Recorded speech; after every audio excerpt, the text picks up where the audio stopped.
بھائی یہ جو عید کی نماز ہے نا، اس کے بارے میں لوگ بہت پوچھ رہے ہیں کہ اگر گورنمنٹ کی طرف سے مسجدوں میں کراؤڈ پر پابندی ہو تو کیا ہم اخپل طریقے سے گھر میں عید کی نماز پڑھ سکتے ہیں؟ گھروں میں عید کی نماز جائز نہیں ہے، نہ جمعہ جائز ہے نہ عید کی نماز جائز ہے، کیونکہ جمعہ اور عید کی نماز کے لیے بیسک شرط جو فقہا بیان کرتے ہیں وہ ہے اذن عام، کھلی اجازت ہو. آپ گھر میں اگر جمعہ پڑھیں دروازہ کھول دیں، سب کو آنے کی اجازت ہے. اور لوگ کہتے ہیں اس کی دلیل کیا ہے؟ بھائی اس کی دلیل یہ کہ جمعہ اور عید یہ شاعر اسلام میں سے ہے، یہ بند کمروں میں نہیں ہوتا. اس سے جمعے اور عید کی ویلیو ختم ہو جاتی ہے. جیسے نبی صلی اللہ علیہ وسلم کے دور میں گاؤں میں کہیں کبھی جمعہ نہیں ہوا. مدینہ کے ارد گرد کے جو گاؤں کے لوگ تھے وہ جمعہ آ کے پڑھتے تھے کہاں؟ مدینہ میں. گاؤں میں نہیں قائم کیا کیونکہ یہ شاعر اسلام میں سے ہے نا.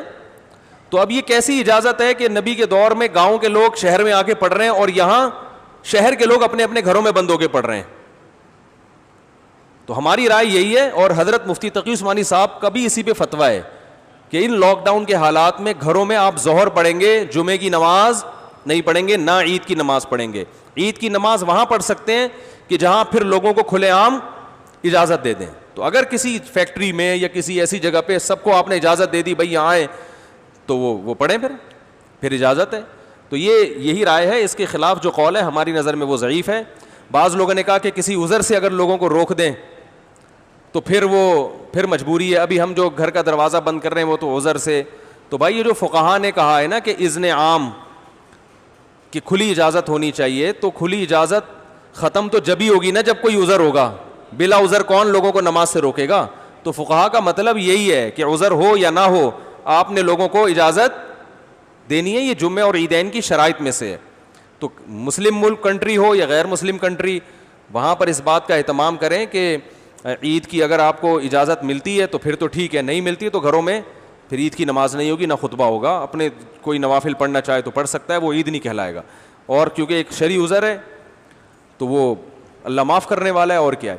باقی مسجدوں میں گورنمنٹ نے اگر اجازت دی ہے، بعض لوگ یہ اشکال کرتے ہیں کہ مسجد میں بھی تو ابھی جمعہ جو ہوتا رہا ہے اس میں کھلے عام اجازت نہیں ہے، وہ تو ایک پابندی ہے کہ اتنے لوگ آئیں گے، اس سے زیادہ نہیں آئیں گے. تو کیونکہ گورنمنٹ کا جب کوئی حکم آتا ہے نا تو شریعت پھر یہ کہتی ہے کہ جو اجتہادی اختلافات ہوتے ہیں حکومت کے آرڈر کے آگے وہ منسوخ ہو جاتے ہیں، یعنی منسوخ کی طرح ہو جاتے ہیں. منسوخ تو نہیں کہہ سکتے یہاں پہ، یعنی وہ کالعدم ہوتے ہیں. تو گورنمنٹ نے چونکہ مسجد میں نماز پڑھنے کی اجازت دی ہے، تو اگر اس میں اذن عام نہ بھی ہو تو حکومت کی پرمیشن کی وجہ سے وہ کیا ہو جائے گی؟ جائز ہو جائے گی. اس پہ تمام فقہا کا اتفاق ہے کہ اس طرح کی جتنی بھی شرطیں ہوتی ہیں وہ حکومت کے فیصلے کی وجہ سے کیا ہو جاتی ہیں؟ کالعدم. جیسے چاند کا مسئلہ ہے نا، چاند کا مسئلہ سعودی عرب میں کچھ اور ہے، ہمارے ہاں ان کا سسٹم ہی الگ ہے، ہمارا سسٹم بھی الگ ہے. ہم اس سسٹم کو نہیں مانتے، لیکن سعودی عرب میں جب ہم جائیں گے تو وہاں کی گورنمنٹ ہمارے سسٹم کے حساب سے فیصلہ نہیں کرتی، وہ اخپل طریقے سے کرتی ہے. تو جیسے بھی کرتی ہے لیکن سعودی حکومت میں وہ کیا ہو جائے گا؟ نافذ. کیونکہ حکم حاکم جو ہے نا شریعت میں اس کی ایک ویلیو ہے، ورنہ ہر آدمی اخپل طریقے سے ہی چلتا رہے گا تو یہ تو تباہی برباد ہو جائے گی نا. تو اس لیے وہاں ہم کہتے ہیں کہ جب گورنمنٹ نے ایک لا پاس کر دیا، فیصلہ کر دیا، تو جب گورنمنٹ کہے گی عید ہے تو عید ہے، جب کہے گی بقرہ عید ہے تو کیا ہے؟ بقرہ عید ہے. یہاں ہماری گورنمنٹ نے کیونکہ ہلال کمیٹی بنائی ہوئی ہے، اس کے اتھارٹی کا حق حاصل ہے، تو وہ جب فیصلہ کرے گی تو کیا ہوگا؟ ابھی دیکھو نا 4-5 سال پہلے ہم نے بتا دیا تھا کہ 30 روزے مکمل ہوں گے. 5-6 سال پرانی بات ہے، بلکہ اس سے بھی زیادہ. فلکیات والے کہہ رہے تھے چاند کہیں بھی نظر نہیں آئے گا، 30 روزے پکے ڈھکے.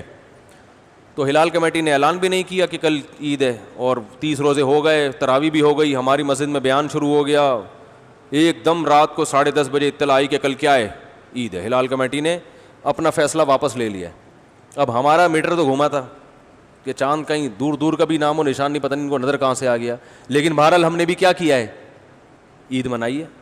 کیونکہ اب اپنی رائے میں مسلط کروں گا، بھائی میں اس فیصلے کو نہیں مانتا، ہمارے جامعۃ الرشید بھی نہیں مانتا، تو بھائی جامعۃ الرشید کوئی گورنمنٹ تھوڑی ہے. تو گورنمنٹ کی طرف سے جو کمیٹی ہے، ہلال کمیٹی اتھارٹی، حکومت کی طرف سے اس کو حاصل ہے. تو جب حکومت کوئی فیصلہ کرتی ہے تو وہ فیصلہ آپ کی رائے پر مقدم ہوتا ہے. ہاں جب تک 100% شریعت کے خلاف نہ چلے. وہ گورنمنٹ اگر یہ فیصلہ کر دے کہ اس دفعہ عید سرے سے ہوگی نہیں ٹھیک ہے نا، رمضان ہی چلتا رہے گا، یا 30 کے بعد 31 روزے بھی ہوں گے، تو یہ 100% کیا ہے؟ غلط ہے. اس میں اختلاف رائے کی گنجائش ہے ہی نہیں. تو جو ایسا فیصلہ جس میں اختلاف رائے کی کوئی تک بنتا ہی نہیں ہے، گنجائش ہی نہیں ہے، وہاں یا گورنمنٹ شراب کو حلال کر دے وہ تھوڑی ہوگا. اسی طرح گورنمنٹ نے جو 4 شادیوں پہ پابندی لگائی ہے تو یہ پابندی شریعت میں کیا ہے؟ کالعدم ہے. آپ چھپ کے کر سکتے ہو, چھپ کے نکاح کرو تو یہ بالکل جائز ہے. تو یہ کیونکہ قرآن میں صاف لکھا ہوا ہے, تو یہ اختلافی مسئلہ تھوڑی ہے. وہ الگ بات ہے کہ اس کے بعد اختلافی مسائل ہی شروع ہوں گے. 4 شادیاں کرنا اسلام میں بالاتفاق جائز ہے, لیکن یہ ایسا اتفاق ہے کہ جیسے ہی کرو گے اختلافات شروع ہے. بعض اتفاقی مسائل میں اختلافات بہت ہیں. تو خیر, تو اس لیے وہ اذن حاکم کی وجہ سے اس کی مسجد میں اجازت ہے. تو گھروں میں اخفل طریقے سے نہ عید پڑھ سکتے ہیں اور نہ جمعہ.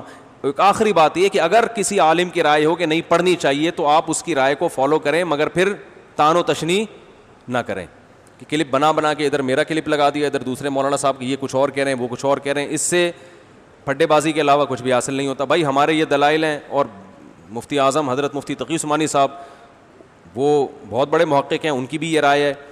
تو دلائل کے ان کی تو ایک اور بھی دلیل انہوں نے دی ہے کہ اگر اس طرح سے لوگوں کو جمعے کی اور عید کی اجازت دے دی جائے تو جمعہ اور عید کی ویلیو لوگوں کی نظر میں ختم. آئندہ جب کراؤڈ پہ پابندی جب ہٹے گی نا, تو بھی جس کو جمعہ لیٹ ہو رہا ہوگا وہ کہ بیگم کو کہے گا بیگم اپنے ماموں کو بلا لو, چچا کو بلا لو, ادھر ہی جمعہ پڑھ لیتے ہیں.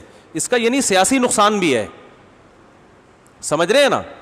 جمعہ پڑھنے میں ذرا تاخیر ہو رہی ہے تو چلو یار ادھر 2-4 بچوں کو کھڑا کیا, خطبہ یاد کرنا کون سا مشکل ہے, دیکھ کے پڑھ لیں گے خطبہ. تو جمعے کی ویلیو بھی ختم ہو جائے گی اس سے, جو جمعے کا ایک بنیادی مقصد ہے کہ کراؤڈ ہو. ویسے ہی 1.5 اینٹ کی مسجدیں ہمارے ہاں ہول سیل کے حساب سے بن رہی ہیں. تو جب اس طرح ہر گھر میں شروع ہو جائے گا تو وہ بھی ہوگا کہ یار آج تھوڑا لیٹ ہو گئے. شروع میں تو یہ ہوگا کہ آج تھوڑا لیٹ ہو گئے تو ہم گھر میں ہی پڑھ لیں گے. اس کے بعد یہ ہوگا کہ لیٹ نہیں بھی ہوں تو ہم جب گھر میں ہو رہا ہے تو یہ مولانا صاحب کی تقریر جا کے کیوں سنیں, ان کے منہ سے خطبہ کیوں سنیں. ویسے بھی مولانا صاحب سے مسجد میں نمازیوں کو اختلافات تو ہوتے ہیں نا, ابھی تو مجبور ہیں کہ یار جیسے مرضی ہیں جمعہ پڑھنا ہے, جا کے کیا کریں, بعد میں جا کے جو مرضی کر لیں. لیکن جب ذرا سے اختلاف ہوں گے, مولانا صاحب ہر جمعے میں 4 شادیوں پہ بات کرتے ہیں, لہذا ہم اپنا جمعہ الگ پڑھائیں گے, تو یہ شروع ہو جائے گا حساب کتاب. ٹھیک ہے نا, ذرا سے اختلاف پہ. ابھی پابندی ہے بھائی, نہیں ہو سکتا, جس نے آنا ہے مسجد آئے, نہیں تو بس ختم.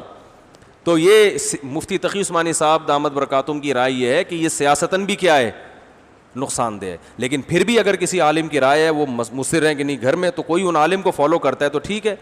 لیکن ایک تو علماء کا احترام کریں, ایک دوسرے پہ کیچڑ نہ اچھالیں. اگر کوئی عالم یہ کہتے ہیں نہیں گھر میں عید پڑھ سکتے ہیں, جمعہ پڑھ سکتے ہیں, تو بہرحال وہ عالم ہے تو قابل احترام ہے. آپ ان کی رائے سے اگر اختلاف کرتے ہیں تو بھی قابل احترام, اتفاق کرتے ہیں تو بھی قابل احترام. یہ اتنا بڑا مسئلہ نہیں ہے گھر میں جمعہ یا نہ ہونا یا ہونا. لیکن علماء کی شان میں گستاخیاں یا بد کلامیاں یا یہ اس طرح کی چیزیں, یہ زیادہ ہیڈیک ہے, تو یہ صحیح نہیں ہے. اللہ تعالیٰ سمجھنے کی عمل کی توفیق عطا فرمائے.